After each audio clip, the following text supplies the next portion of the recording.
Welcome once again to the Zacks Quarterly Market Strategy Conference Call, a service of Zacks Professional Services Division.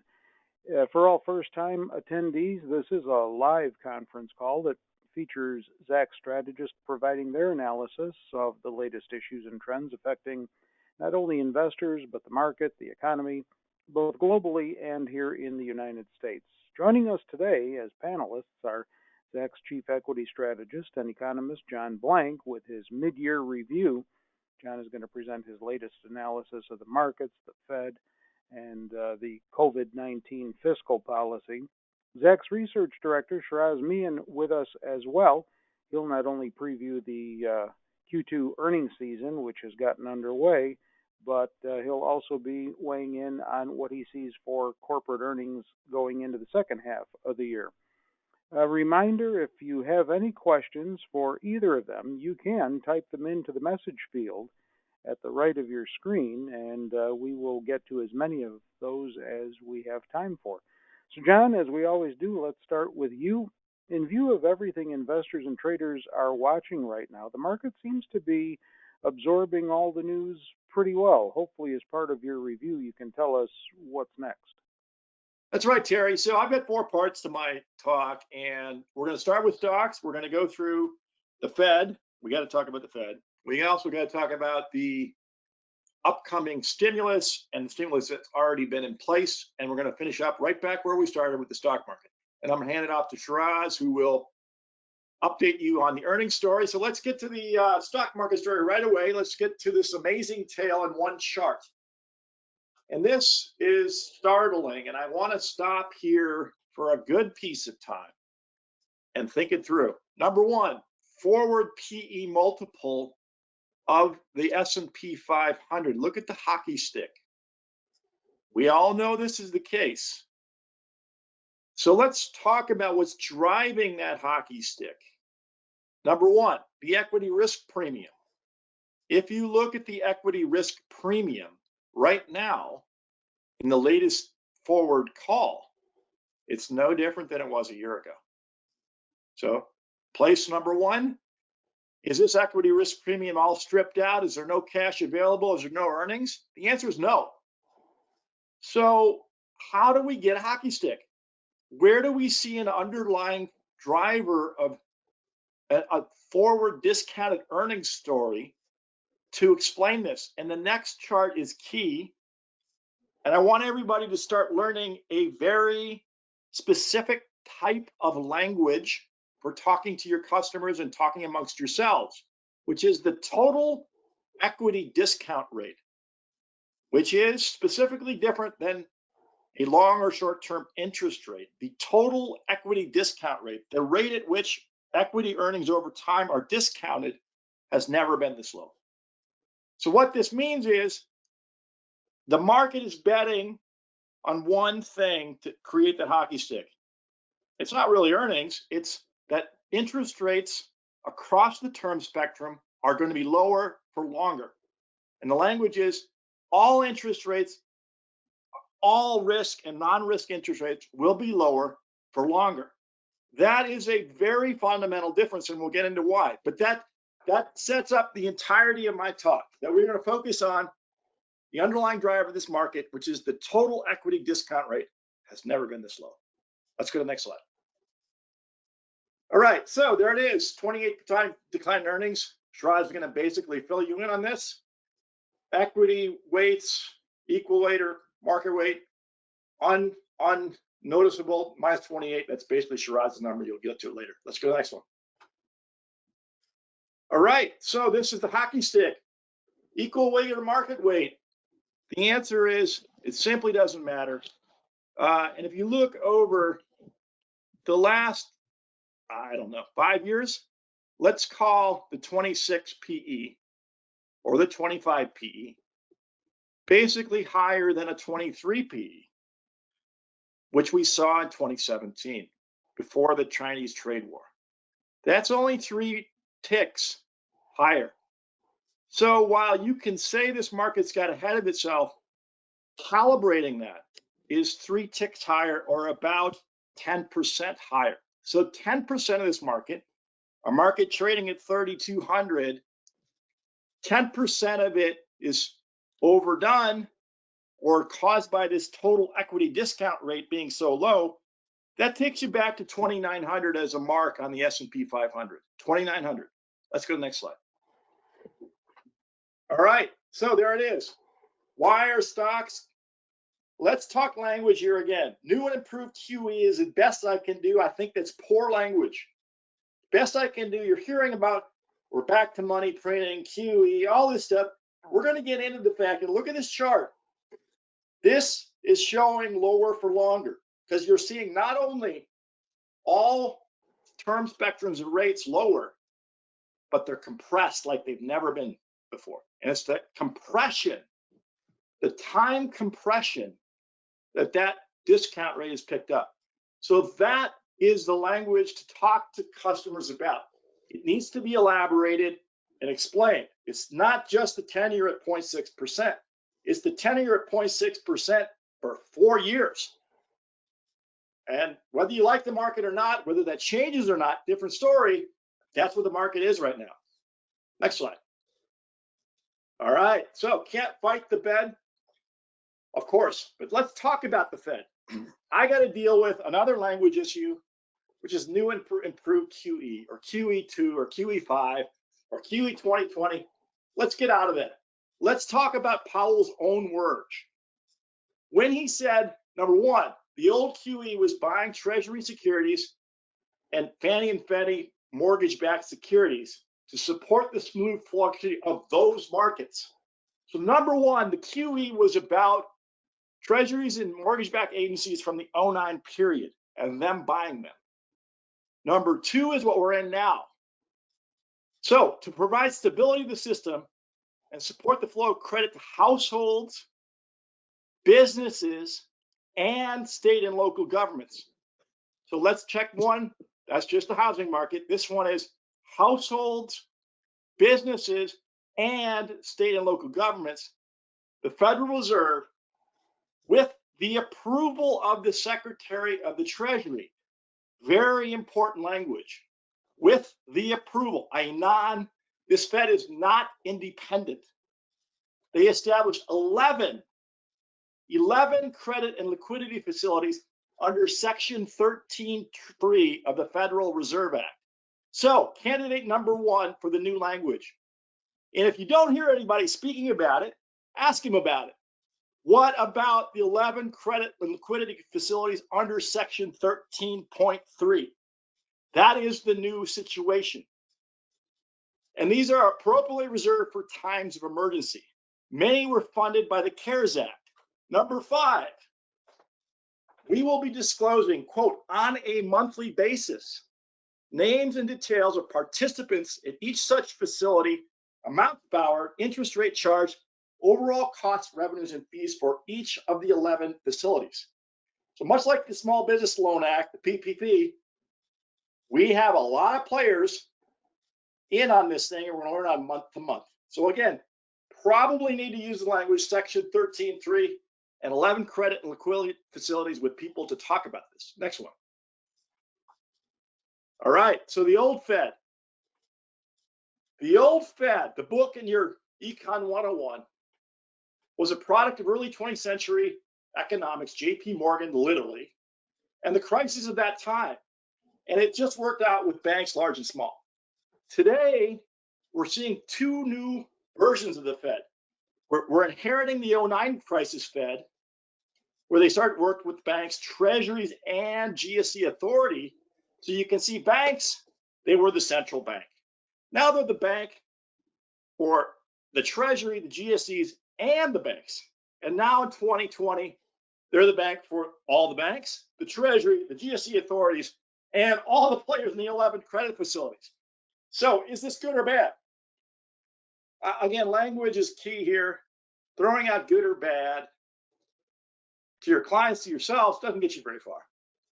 You get crisis extension from the Fed. If you think about it, you get money from the Fed. You get support from the Fed. If you do huge volumes of something, it's wholesale, like it's huge wholesale liquid market, and it's a standardized market because you must be too intertwined and central to be left unstable. So basically, this is the issue for the entire democracy of this country is the Fed is only going to take care of those who are too big to fail and too big, that's too standardized and too wholesale. They're not going to take care of mom and pop. This is a problem. However, the government did come up with a solution to that. So let's talk about it. Next one. Powell is not alone. All right, look at the hockey stick. You can see that first step up in the Fed, the new Fed from the housing treasury market. You see that jump, and now you see the new jump. And this is not Powell's data. This is all central bank data. So go to the next slide. 84 central banks have cut rates in 2020. 84. I mean, let's put this in perspective. There's probably 150 countries in the world, and those include entirely small ones. So basically everywhere, we have seen the easiest monetary policy the world has ever seen. So why not fight the Fed and fight 84 central banks? Just get your arms around that. You don't want to be on the wrong side of this trade. Next one. All right, fiscal policy with COVID-19.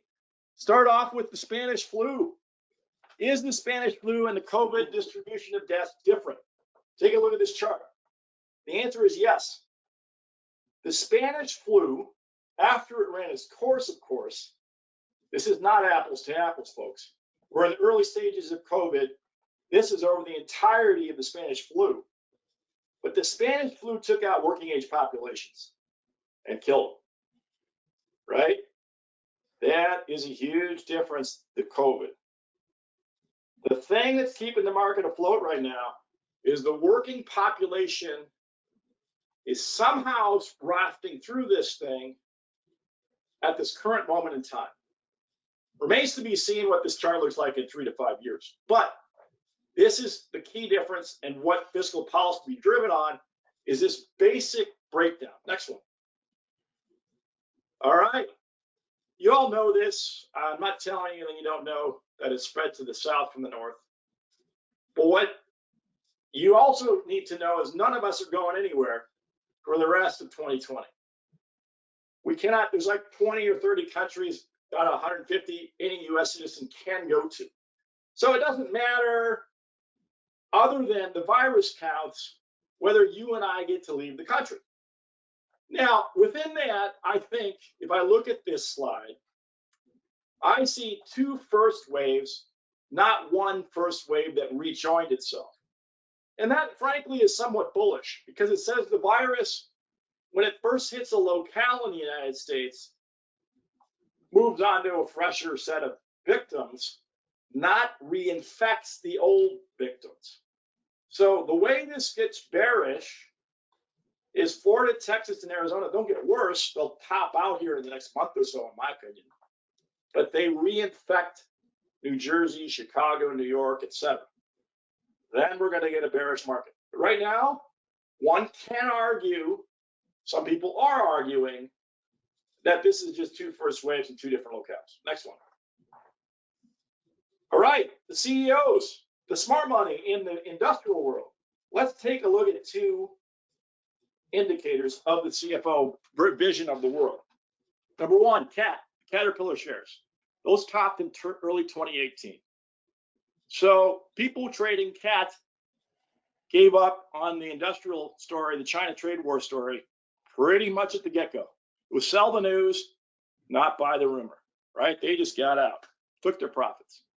So at least 2 years ago, the traders got out of this, and at least a year ago, the CEOs joined them.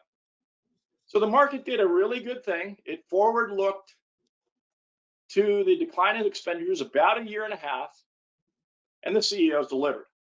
So neither the market nor the CEOs were caught out by this thing. The recession in a pandemic terms was a surprise. The recession itself was not a surprise. So this is actually good news. The CEOs do not have overextended situations. They were not overly bullish as people talk. Next one. All right, Paycheck Protection Program. 5 million loans to 500 billion tune. How big is that? Frankly, not that big. I mean, you got to remember the U.S. economy is 23 trillion. So 5 billion out of 10 trillion would be 5%. So this is 2 or 3% of the U.S. economy in terms of its impact. I saw they said, hey, we got to 50 million jobs, which is getting 10 million employees out of the 4.9 million loans. That might be true too. I don't think that's wrong because these are the small businesses. And this is what I was talking about earlier that countervails correctly the Federal Reserve standardization high volume liquidity bias, because they did actually provide these to the other set of players. Why do we know that? 85% of these loans were issued for less than 150 grand. These are little guys. Now we'll see where this goes. Next slide. But let's play it. Let's see what they do. It's probably worked a little bit for a lot of people. Let's go. Adam, you can flip. All right, consumer confidence. Present situation in blue. No surprise. We're coming out of the bottom. But what I want to point out is disposable personal income in green. So what we see is a step function in a rise in personal income of effectively $2,000 a person in the United States, sequenced entirely correctly to the loss in confidence of the consumer. So I look at this slide as an economist and I say, pretty effective in timeliness.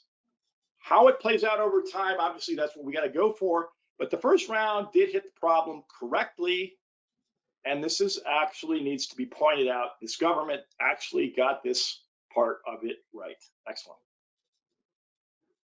All right, the U3 unemployment rate is what you're going to see in the news most of the time on the payrolls. U5 includes discouraged workers.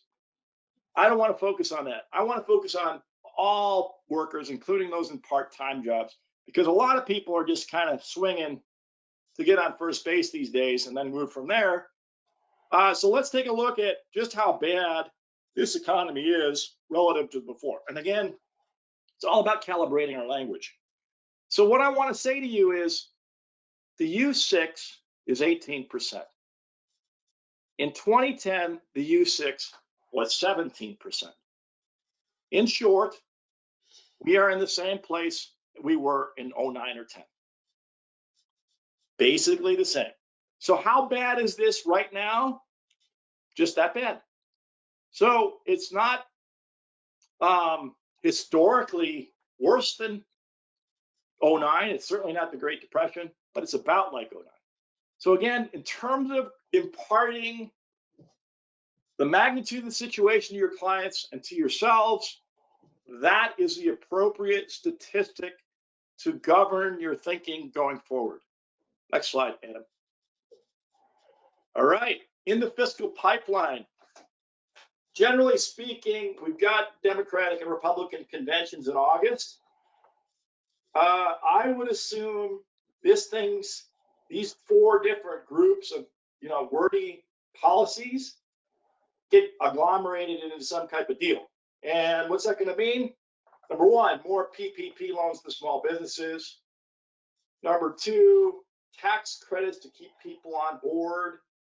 Number three, interesting, Explore America tax credit for domestic travel. I've also read for the first time in 40 years, we're going to fund up the national parks and the park systems across the country because we can't go anywhere.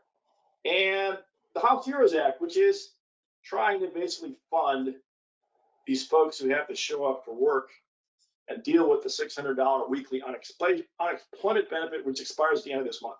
So how long will they extend it? How high will it be? That's what you want to look for. Clearly, till the end of the year and past the election is the easy answer. So 5-6 months would be my answer. Next one. All right, presidential election. Does it matter? Couple things. This is prediction markets and the S&P 500. The S&P 500, of course, is the red line. And up until late May, the red line and the blue line tracked one another. In other words, the prediction markets themselves were just basically pricing election odds around the stock market. That's ended. I don't know beyond that what you can point out, because really what this is showing is how the prediction markets work, not how the election's going to work. So, but it does tell you one thing. Nobody thinks the stock market is going to help the current administration anymore. That's the effect of all these virus cases. So on the next slide. A mid-year market wrap. All right, so I'm close to being done, and we're actually on time. So first thing to do, Jurian Timmer, if you follow someone on Twitter, he's a great follow because he puts up these charts. And what he does is he shows you the path of various bull markets and bear markets. So the black line is what we're doing right now. And you can see the timeline is running out through the rest of this year. So right now, on the year, we were down 4% on the year, just nothing.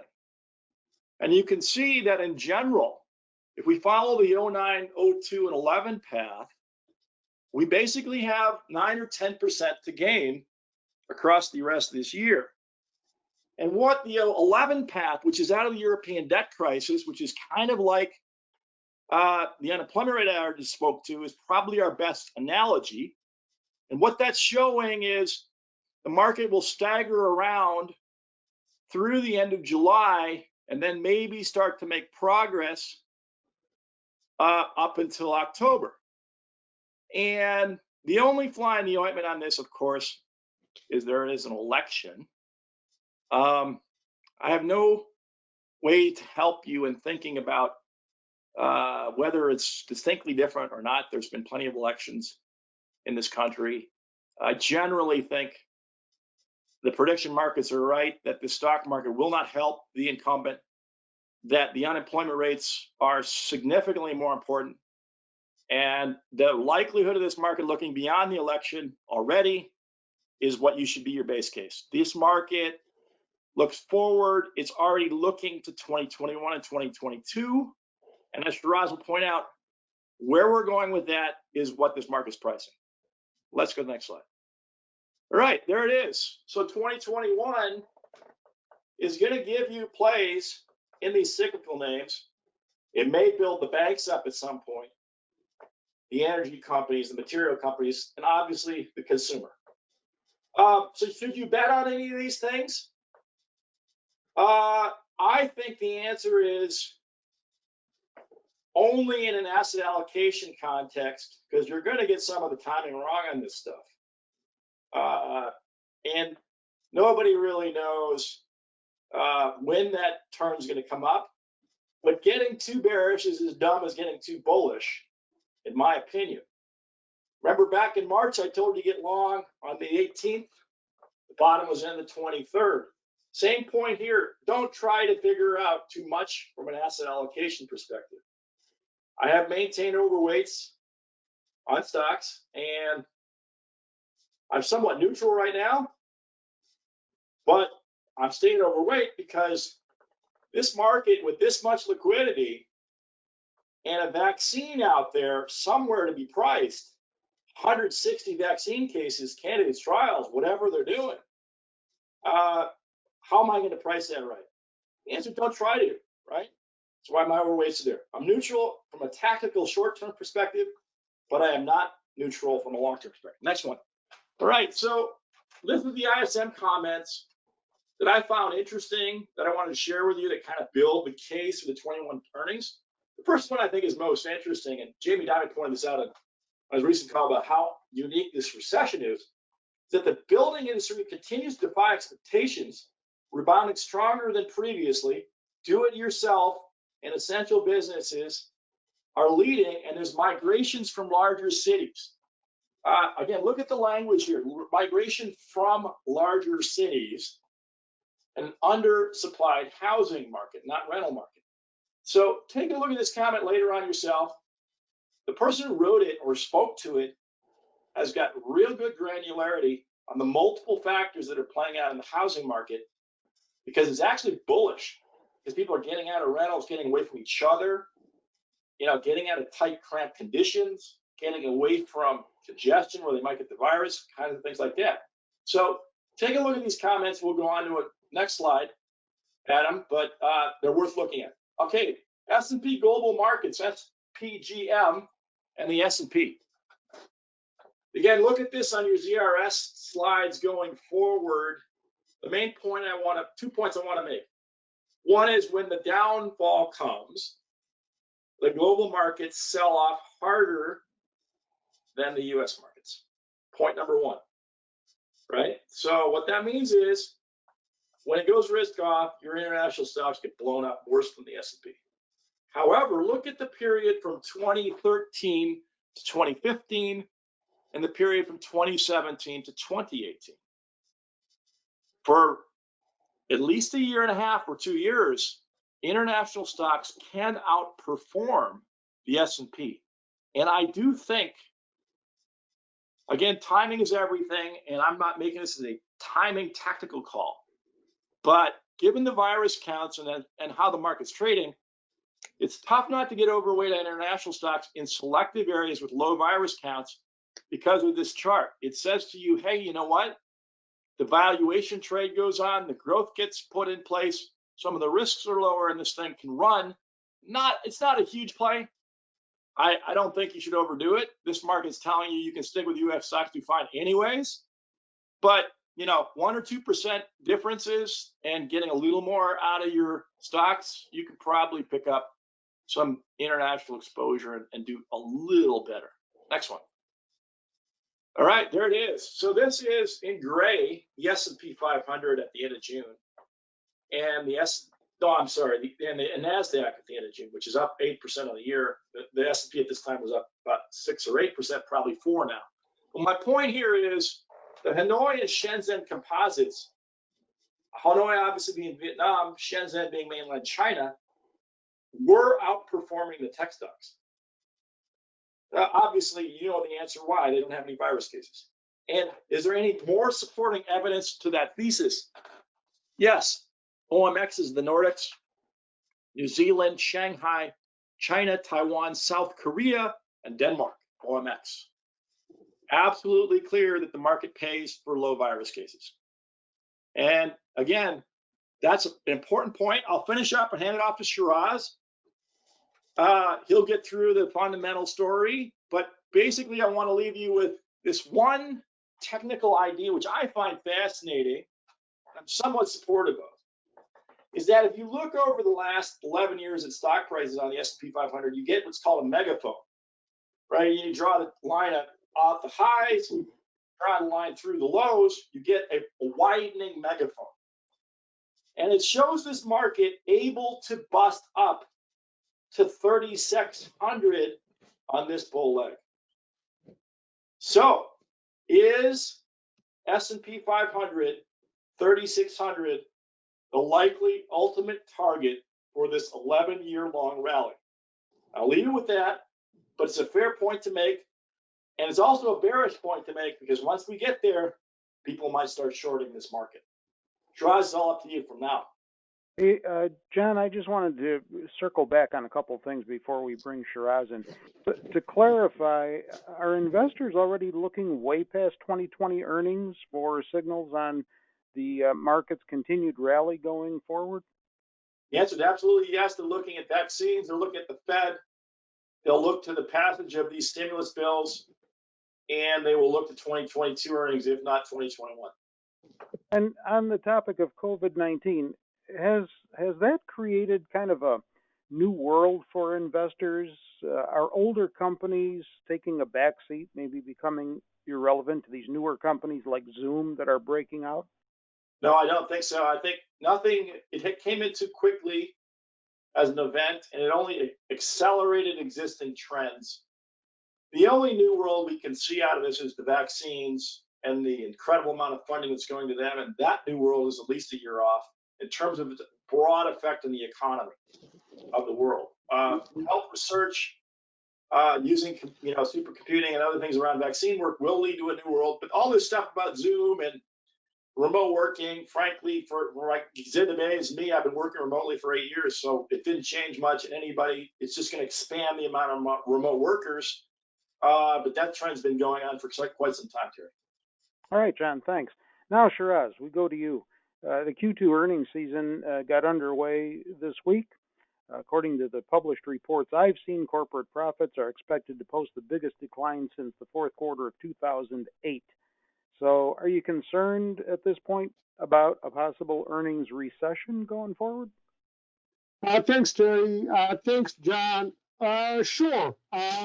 Earnings, as John pointed out, in the big cliff we saw is of a big concern to the market. As we all know, stocks in the long run reflect basically two variables: it's interest rates and earnings.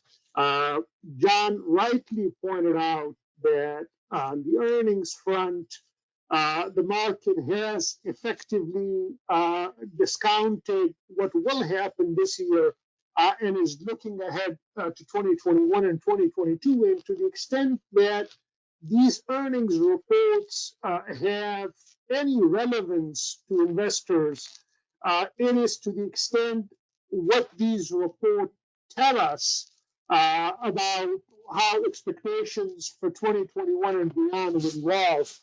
So this will become clear as we go through this discussion. And this first slide, as you guys could see, is a big picture view of earnings. And I have highlighted the 2020 picture. As you could see, relative to 2019, earnings are 24.1% expected to decline, revenues almost 6%. And then you could see for 2021 and 2022 a very big bounce. Now, just for context, John earlier mentioned 2020 and the macro picture as being similar to what happened in the last downturn. And in the last downturn, S&P 500 earnings were down close to 19%. That's actual decline. This is estimate, so it's possible once we look at the 2020 numbers in the rear view mirror, they are close to what we saw in 2008 and 2009. But this is what it's showing right now. If we go to the next slide, this is showing the magnitude and the pace at which these estimates came down. You could see in the middle of the slide, around early April, we had dropped to about 8%. And from early April to now, it's been a very accelerated decline. And you could see here that from early June to today, the estimates picture has remained fairly stable, though I suspect that what's happening on the pandemic front and some questions about the economy's reopening may have a bearing on how these estimates evolve in the coming days. We're still looking at the annual numbers. We're going through the Q2 earnings season right now.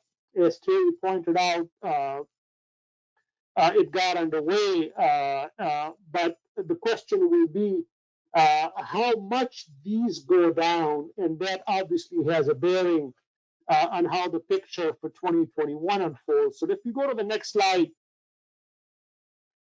this tells you the absolute level of aggregate net income for the index. These are billions of dollars. So earnings last year were about 1.4 trillion.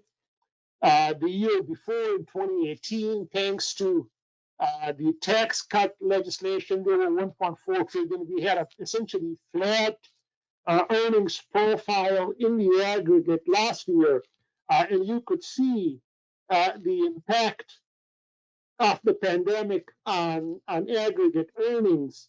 As we saw in the previous slide, in early January, the expectation was for an 8% increase in earnings. So all of that tells you the full impact of how this pandemic has been a huge blow to profitability. Another interesting thing to take away from here is that even though next year is a big year-over-year growth rate, the absolute dollar level of earnings will still be below pre-COVID levels. So we have 1.36 trillion in earnings for the S&P 500, and there you are, given how the pandemic evolves in the coming days. But even today, the expectation is that it'll be 2022 some stage when we get back to pre-COVID levels. When we look at the granular level, as many of you could look at the numbers on my weekly earnings trends reports on Advisor Tools and ZRS, a number of sectors get back to pre-COVID levels very fast. So healthcare, technology, have a much better earnings profile than some of the cyclical sectors.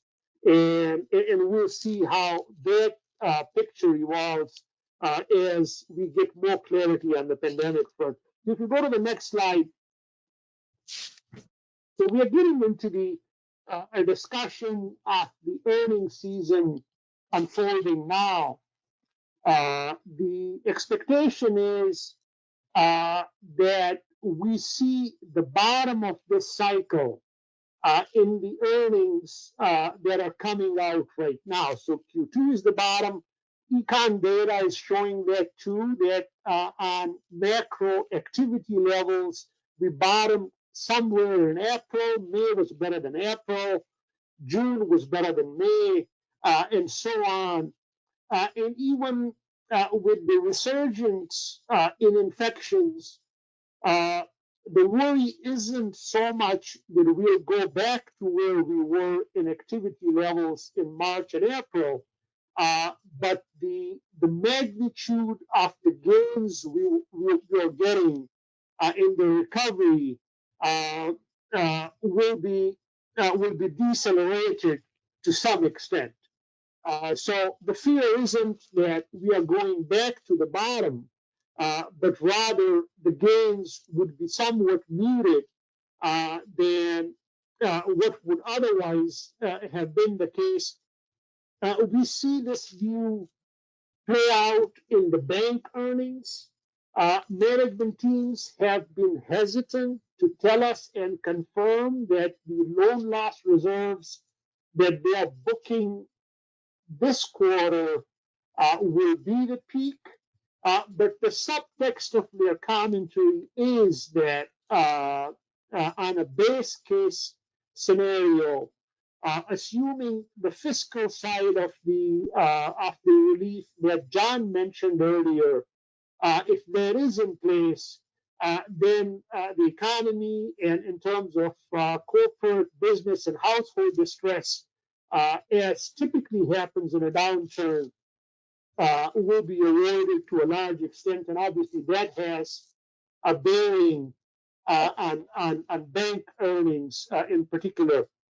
The estimates fell sharply post-pandemic for all sectors. We saw that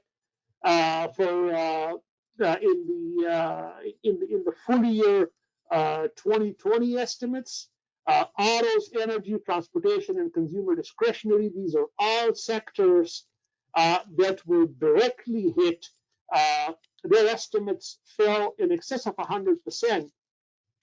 And utilities, technology, and medical experienced the lowest cuts to estimates. So this tells you why we have seen a lot more of the stock market momentum in these areas relative to the more cyclically challenged ones. So if we go to the next slide, this is basically a similar image of the revisions. The previous one we had for full year 2020. Here it is only for Q2. So as you could see here, as we stand here, the expectation is for an almost 45% decline in S&P 500 earnings in Q2, and you could practically see how these estimates evolved as we move through the last few months. So let's go to the next slide. And if we try to make sense of this 45% decline as to where it's coming from, a big part of that is obviously the top line, as you could see, 10.5% decline in S&P 500 revenues, which in turn is a function of the macro economy. As you guys know, in the long run, S&P 500 earnings and revenues, S&P 500 revenues and nominal global GDP track each other very closely. So as we know, the U.S. and in many parts of the global economy took a big hit in the macroeconomic front in GDP growth context. We are seeing a similar effect in corporate revenues too. So 10.5% decline in S&P 500 revenues, and then a huge margin squeeze. And it's the combination of these two factors that are giving us that 45% decline in earnings. If we look at the sector level, it's four sectors that are losing money. So you have autos, transportation. We know the airlines have been grounded. Energy for some related to COVID, some pre-existing trends, and consumer discretionary. So, and these are the ZAC's sectors, not the Standard & Poor's official GICS. Our consumer discretionary is more weighted towards the Disneys and all of those entities. So these four sectors are practically losing money in Q2. On the other end, the sectors that had the least margin squeeze, construction, medical, staples, and technology. And as we see again, technology and medical, these are areas we see having a lot more momentum than many other sectors, and you see a fundamental earnings rationale and justification for that. All 16 ZAC sectors are on track, or at least expected as of today, to have lower earnings relative to Q2 19. And the lowest declines are at utilities, which are essentially flat, and then medical and technology. If we go to the next slide,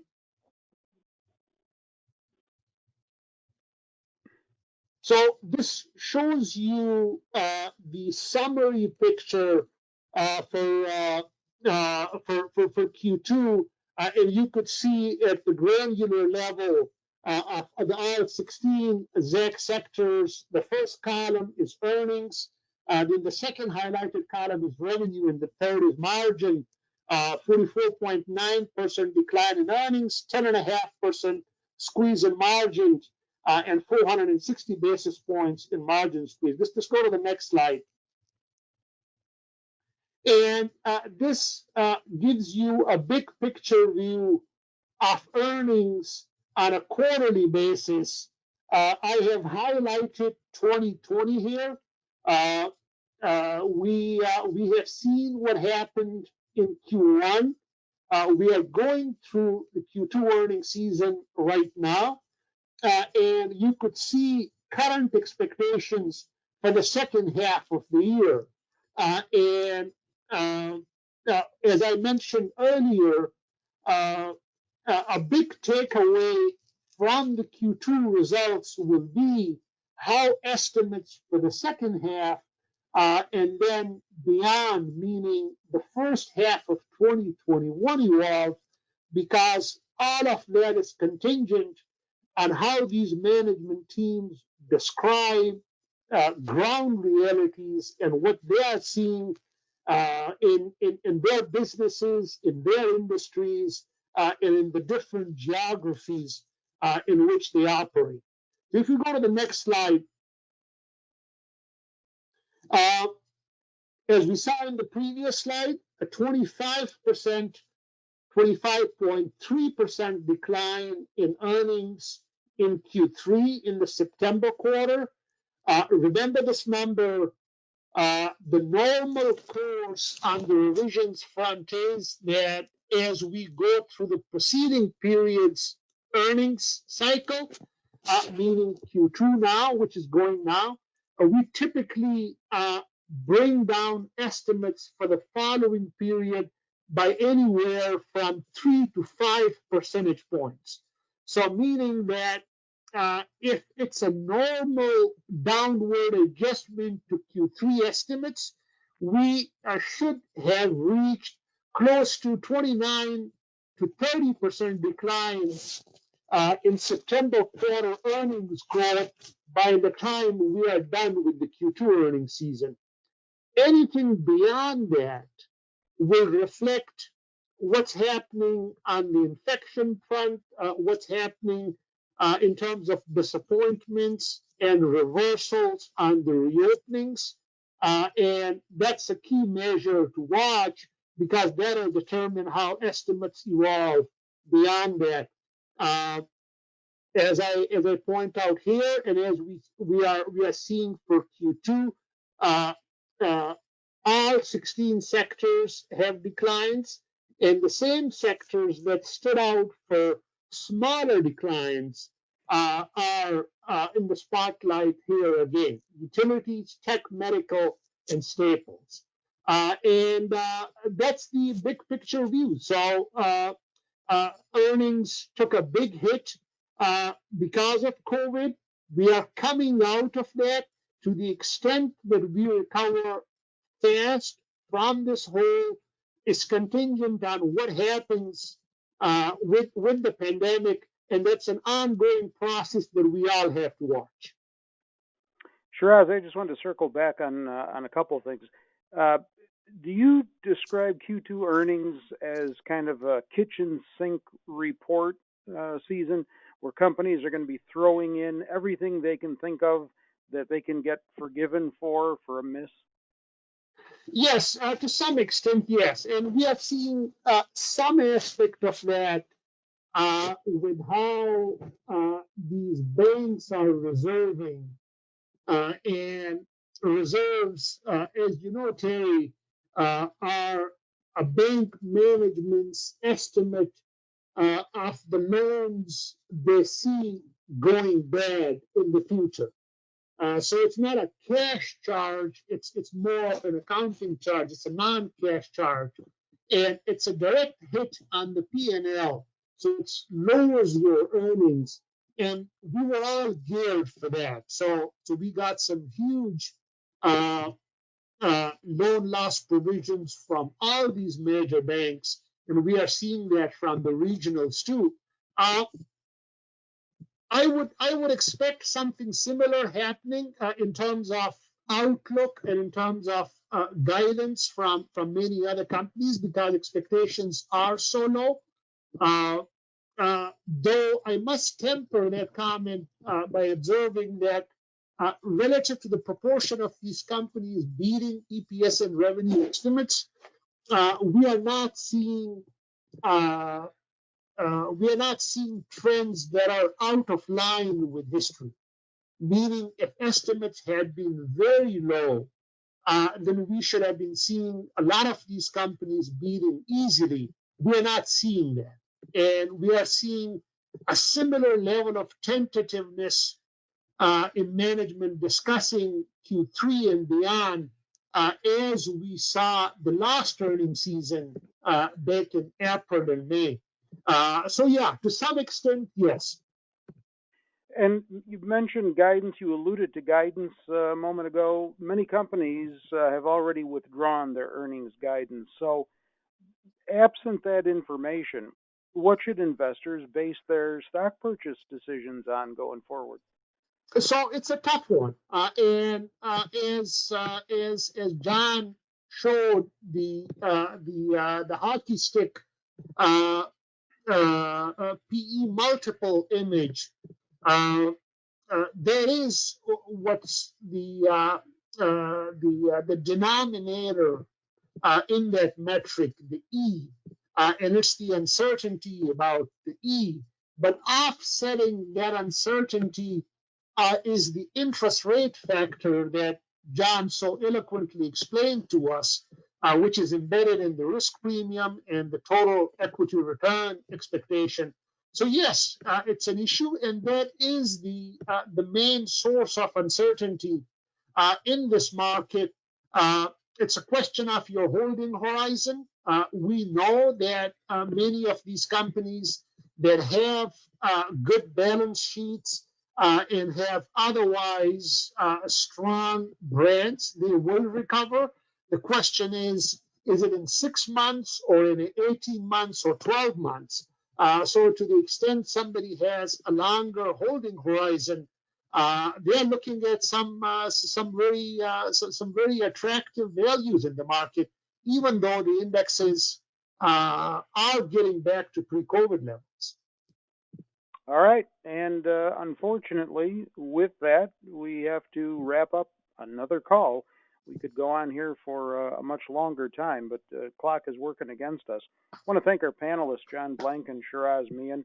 We hope you find their information-packed presentations informative. And on that note, if you have any questions regarding their presentations, if you would like to get a copy of John's or Shiraz's PowerPoint presentations that were featured today, you can email zrs@zax.com. You can contact your ZRS representative directly or access them in the GoToWebinar console. If you have any questions regarding our services, again, feel free to email them to zrs@zax.com or contact your ZRS representative directly. In the meantime, we hope everyone is doing as well as they can during this challenging time. I know everyone here at Zax is doing what they can to service each of you during this time, and that we're all working remotely here, trying to stay together by being apart. Thank you for your understanding on that, and thanks for joining us. Feedback always welcome. In fact, after we close out the webinar, you'll be prompted to fill out a 1-minute survey. We'd appreciate if you would, because we use the comments to improve the quality and content of future calls. And as always, we look forward to the next time we're all together on the call.